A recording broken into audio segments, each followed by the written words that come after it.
We have a record-breaking drop happen this weekend at the box office. What movie is it? I'll tell you right now. I'm Adam, this is Does It Hold Up, Box Office Edition, where we talk about the past weekend's box office, flash back to a movie from the past, and just kind of generally go over how well are movies doing theatrically here in 2024. But normally, we start with the top 10 movies at the box office. Yet, I'm going to do something a little bit different. I am going to start with the biggest superhero drops of all time. Because I told you I would let you know what the record-breaking drop was from this past weekend. If you haven't already figured it out, we're going to talk about it right now. Joker Folie à Deux dropped 81% in its second weekend in theaters. That is not just, oh, well, it opened up to $300 million, so of course it was going to drop a lot. It opened up to 30+ million only, under $40 million, and still had an 81% drop. So everything I said last week about this movie seems to be holding true. I was very interested in what it was going to do this weekend, and we found out. So let's go ahead and take a look at what were the top 10 biggest drops for superhero movies. In 10th place is Ant-Man and the Wasp: Quantumania, dropped 70% just last year in 2023. Eric Bana, Ang Lee's The Hulk, dropped 70% all the way back in 2003 in 9th place. Jonah Hex in 8th with also a 70% drop. James Gunn's The Suicide Squad from 2021 dropped 71%. I know a lot of people love that movie. The box office did not show it. Dark Phoenix dropped 72%. And then we have The Flash. Here's our top 5. The Flash dropped 72% back in 2023. Oh my God, that was literally just last year. Morbius dropped 74%. The Marvels last year dropped 78%. And then Steel. Do you guys remember this movie? Shaquille O'Neal played a superhero named Steel. Crazy as shit. It fell 78% in its second weekend. And then in the number 1 spot is Joker Folie à Deux that just dropped 81% this last weekend. That is insane. When you look at the quality of movies in this top 10, there are a few that were probably better than what the drops suggest. I would say Hulk, Suicide Squad, and probably the Marvels. It's not the worst movie that Marvel's ever put out, but that's crazy. And then Joker comes, and it's not even remotely close. Like, a 3% difference between first and second place here is massive. But it's not just superhero movies that Joker is sitting near the top of.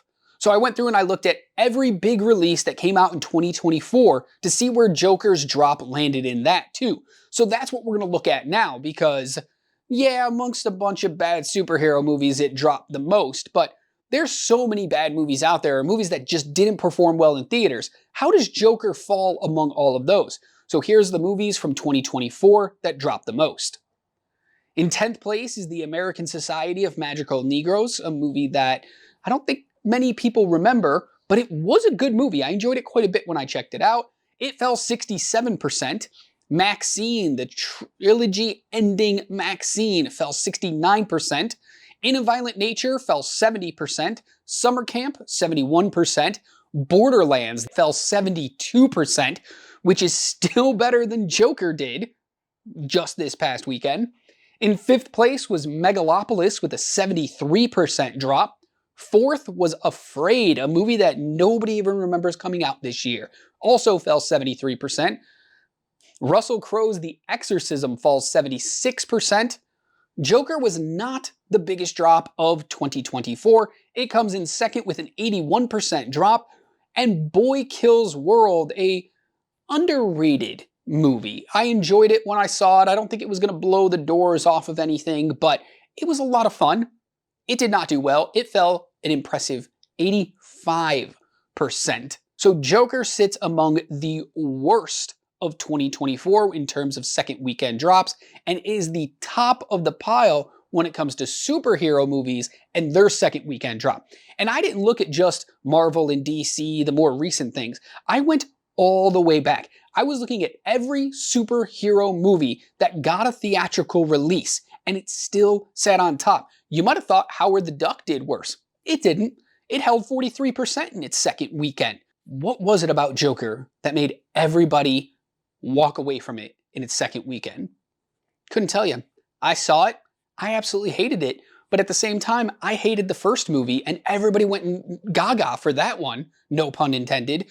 So I don't know why people didn't go see this movie. Let me know your theories in the comments below. Did you see it? Did you like it? Did you see it? Did you hate it?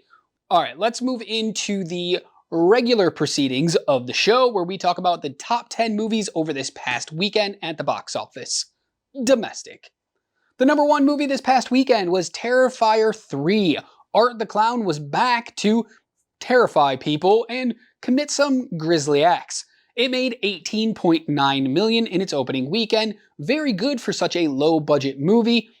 Art the Clown will return in Terrifier 4. It was just announced. It will be the closing of this franchise, of this series. So can't wait to see when that one comes out.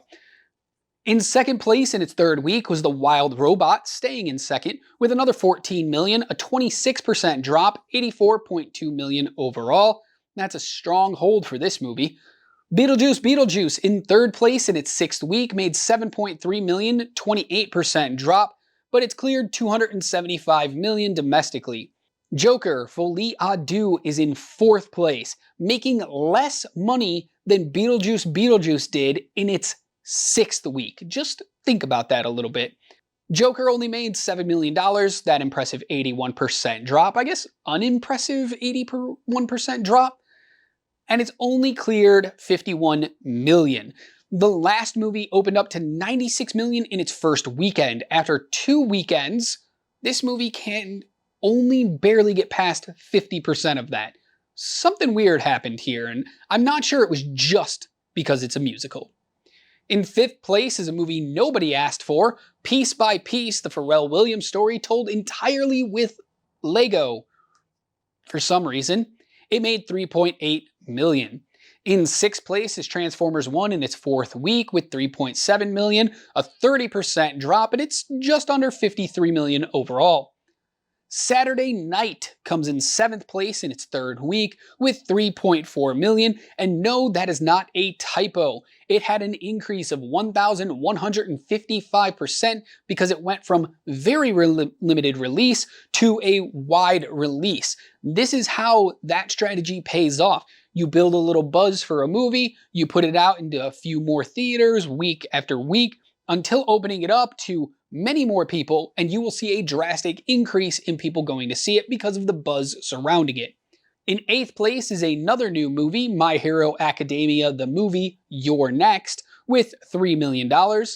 In ninth place is The Nightmare Before Christmas, because Disney just can't get enough. They put this movie out yet again, and it brought in $2.4 million. And since its release in 1993, it's made just over $90 million. And in 10th place, rounding out the top 10, is another new movie, The Apprentice, the Donald Trump story starring Sebastian Stan, made $1.6 million. I'm not sure if it's because of the election or because of who the movie's about, but it didn't seem anybody was interested in this. There was a lot of talk of maybe that movie wouldn't be put out before the election, they would hold off and put it out after, and I bet they realized that there's just not a lot of buzz for this movie and just kind of dumped it to see what would happen. 6 movies came into the top 10, either by being a new release or a re-release or just a movie that went wide. But since 6 came in, 6 must go out, so let's go ahead and take a look at those. White Bird after just 1 week, Megalopolis after 2 weeks, what a disappointment of a movie. The Substance, which was in the top 10, has already been out of the top 10 before jumping back in, now falls out again after 3 weeks. My Old Ass after 4 weeks, Speak No Evil also after 4 weeks, and Deadpool and Wolverine after 11 weeks. It couldn't hold on long enough to tie Inside Out 2, which is no surprise because it's basically been on the heels of that movie ever since it got released. Okay, right now we're going to take a look at the 2023 versus 2024 chart. The last 5 weeks, 2024 has been coming out on top. 2024 was laying the smackdown on 2023. But sadly, that changed this past weekend. Because in 2023, on the 41st weekend of the year, Taylor Swift's The Eras Tour movie, where you could go see her in concert without paying $1,300 to sit in nosebleed seats. That came out this time last year, opened up to $95+ million, led the way for all movies that weekend, being $132.8 million. Terrifier 3 opened up really well, but could not compete with Taylor Swift, and the complete abysmal performance of Joker Folie à Deux means 2024 fell incredibly short here, $60 million short to be exact, because all movies this past weekend only made $72.6 million. Do I think 2023 is going to dominate the rest of the year? No, because we still have some big movies coming out, so we'll see how those hold up. Top 10 movies of 2024, not many changes on the chart. One change in the 5th and 6th spot. Inside Out 2 is number 1, Deadpool 3 is number 2, still behind by 17 million, and I just don't see it getting there because it's already released to home viewing. You can purchase it, you can rent it. It's gonna hit Disney Plus probably in the next like 2 or 3 weeks for free, so it's ending its run. Despicable Me 4 is in 3rd.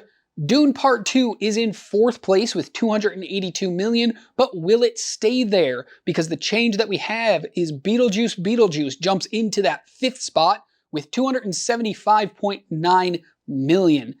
Does it have another $6.2 million in it to take that 4th spot away from Dune Part 2? In 6th place is Twisters, falling 1 spot, which they should not be ashamed. $267.7 million for a movie nobody asked for is fantastic. And the rest of the chart looks the same way as it has the last couple of weeks. Godzilla Kong in 7th, Kung Fu Panda in 8th, Bad Boys in 9th, and Kingdom of the Planet of the Apes in 10th. That was it for all the charts regarding the movies that came out this past weekend, whether good or bad news.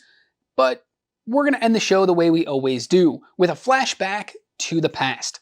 Normally I do a movie that came out many years ago and has never been in theaters again, but this time I'm doing a movie that's actually currently in theaters. I wanted to take a look at why Disney keeps putting out The Nightmare Before Christmas every Halloween season. But also, should they put it out around Christmas as well? Is it a Christmas movie? Let me know in the comments. But I did want to take a look at this 1993 classic, which has been re-released or in theaters 12 separate times over the last 31 years. Let's go ahead and take a look at the numbers. The budget for The Nightmare Before Christmas was $18 million, a respectable budget in 93. Marketing, you're going to see that I gave it a marketing budget of $32 million. Do I think they spent $32 million back in 1993 to promote this movie? No, I do not. But I do know that it has released 12 separate times in theaters, and they have to market it every single time because they can't just dump it. Nobody would know what weekend it's actually coming out. So they have to at least do a little promotion. Domestic week 1, it made about $8 million. Studio got 4.7 of that. Domestic week 2, it had an increase to 10.7 million. Studios kept 55%, which was 5.9 million. Domestic week 3 plus, meaning every release that it's had since the initial one, 71.3 million total. Studio got 50%, so about 35.6 million. It did not release internationally in 1993, but every couple of years they are putting it in more and more countries. So it has brought in a total of $14 million internationally. Studios got 40% of that for $5.6 million. Nightmare Before Christmas has grossed $104 million since its initial release. After all of the studios took their cut, we can guess that it brought in about $51.9 million to the studio. Minus that $18 million budget and the $32 million that I believe they've spent on marketing, The Nightmare Before Christmas is slightly profitable with $1.9 million. It's not that great of a number.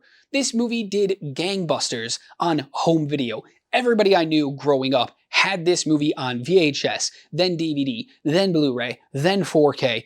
People love this movie. But why does Disney keep putting it back out? Well, it is profitable in theaters, but maybe not as much as they want. And if they re-release it, as they did just this past weekend, maybe they spent $500,000 on some promotional, some new posters, a couple ads here and there, but it brought in $2.4 million. And it's still playing, meaning it will bring in slightly more. They will continue to grow this profit with each new re-release without really having to do a lot of work. So they probably want that number to be just slightly higher. Let me know what you thought about anything we talked about this episode in the comments below. Nightmare Before Christmas, yay? Nay? Halloween movie? Christmas movie? What are your thoughts? I'll be back on Friday with another redoing of the Oscars 2004, so watch that video to see what changes I make. I'll be back on Tuesday next week with another box office roundup. Sorry this episode came out late. Holidays this past weekend really just threw everything off. And until I see you again, just remember to be good to yourself, kind to others, and keep watching movies.